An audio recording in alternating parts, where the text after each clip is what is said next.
bagong laro kung saan ang mga letra magsasalib puwersa. At dahil longest word ng labanan, isa lang ang dapat tandaan. Vowel Magkamali!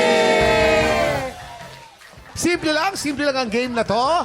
Base sa ibibigay na category, bubuo lang ang bawat team ng word gamit ang mga letra na suot nila. Tama! Meron lang silang 40 seconds para bumuo ng word. Ang team na makabuo ng mas mahabang word ang siyang panalo. Tama! At ang mga studio audience na kasama nilang bumuo ng word, mag-uuwi ng 2,000 Pesos! Tama! 3 rounds ang game na to, kaya pag mas mahabang words ang mabuo nyo, mas maraming tiktropa ang mabibigyan ng blessings. Tama! Para sa round 1, sino kaya ang mapapaso sa mainit na patalbugan ni na Sangre Palamara at ng kapes ni Imaw? Faith and Waki! Grabe naman yung Imaw! Halika na. Maglaro na tayo dalawa. Ito na, Wacky Faith. After ko i-reveal ang category, you have 40 seconds para bumuo ng word. Remember, longest word wins. Let's play Vowel Magkamali! Here's your category. Ang kategorya nyo ay karaniwang sahog sa pansit bihon. Oy! Dapat, ano yan ha, Tagalog or English ang word. Ito'y ayon sa website na panlasangpinoy.com. Oh! Tagalog or English? Pwede. Tagalog or English? English. Okay. You have 40 seconds. TikToClock! Happy time na! 40 seconds! Karaniwang sahog sa pansit bihon. Mas mahabang salita, tama ang spelling, mas tama, mas maganda. Okay? We have 27 seconds to go. Okay.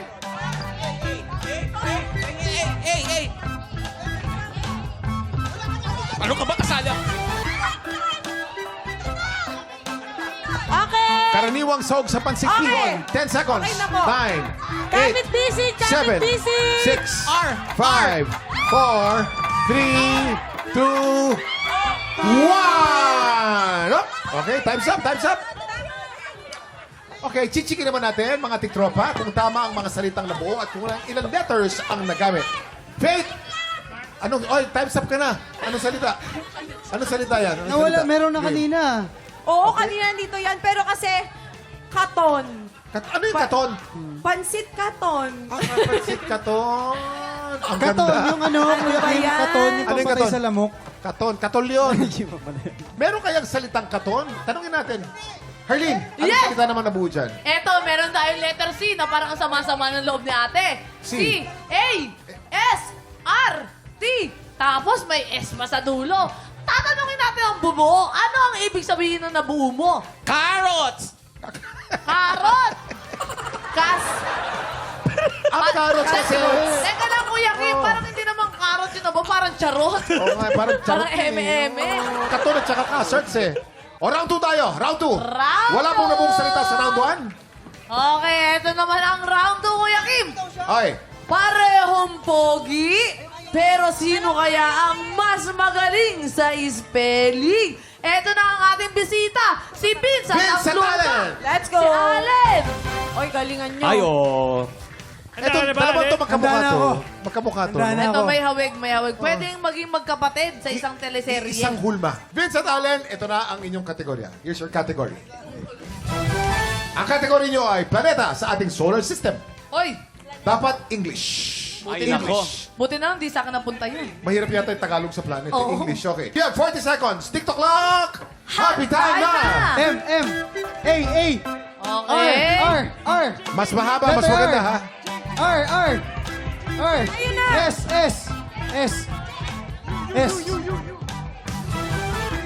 We still have 27 seconds to go. A, kayo. Jupiter. Okay na yan. Ang mga planeta sa solar system. O teka, bakit kayo nagtumutulong? 10, 9, 8, 7, 6, 5, 4, 3, 2, 1. Time's up! Time's up, time's up. Wala tayong R? Okay, Allen.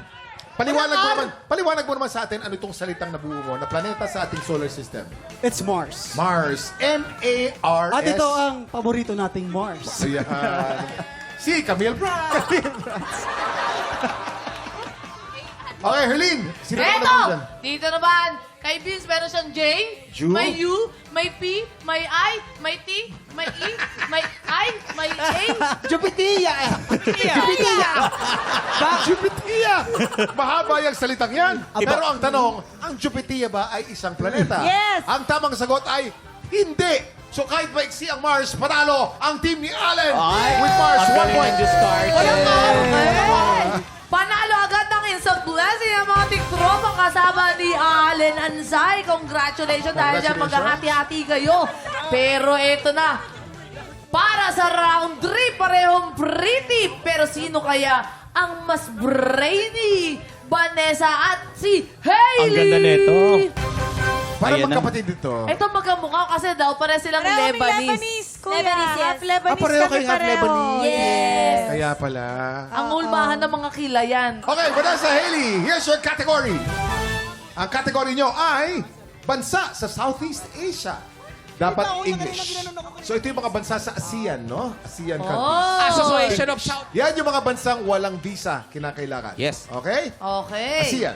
You have 40 seconds. TikToClock! Happy time na! Ay. Sige, lapit. Sige. N. Ay ka na ha, ay ka na. A. Ay, sige na. Sige na. Ay. Hoy, kuya, sa akin ka na. Hailey, ay ka na, Hailey. Hailey, ay ka. Ay ka. Ay ka na! Ay ka na. Isa pang ay. Isa pang 10, 9, 8, Wala na nga. 7, 6, 5, 4, 3, 2, 1. Okay! Ay! Asan yung Okay. Eto na. ay? Hailey, anong salita ang binuo mo? Philippine. Oo. Maliit na Pilipinas. Philippine, pero medyo mali ang spelling, no? Alamin natin. Ito naman, meron silang I, I, merong yes. N, meron D, may A. Indaw. Inda. Ang tawag dito, iniinda na niya ang sakit ng kanyang paa. Ito po ang tamang sagot. Ang Philippines po is part of ASEAN, pero mali ang spelling ng Philippines nyo. Bitin. Indonesia naman ang minubuo mo, no? India. Ay, kung India sana, hindi naman kasama Hindi. sa ASEAN. Oh, sorry. Pero kung Indonesia sana, kaya lang bitin din ang letters mo. Yes, Indonesia. So wala po tayong panalo sa round na to. Ay. Pero congratulations sa mga tiktropang nanalo ng instant cash. Up next, ang birthday pasabog ni Hailey sa Buisi Blasters. Ang tanong sang sabog na sa pagbabalik ng TikToClock!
Tiktropa, pinanood mo hanggang sa dulo itong video na to, very good ka. For more happy time, watch more TikToClock videos on our official social media pages and subscribe to GMA Network official YouTube channel.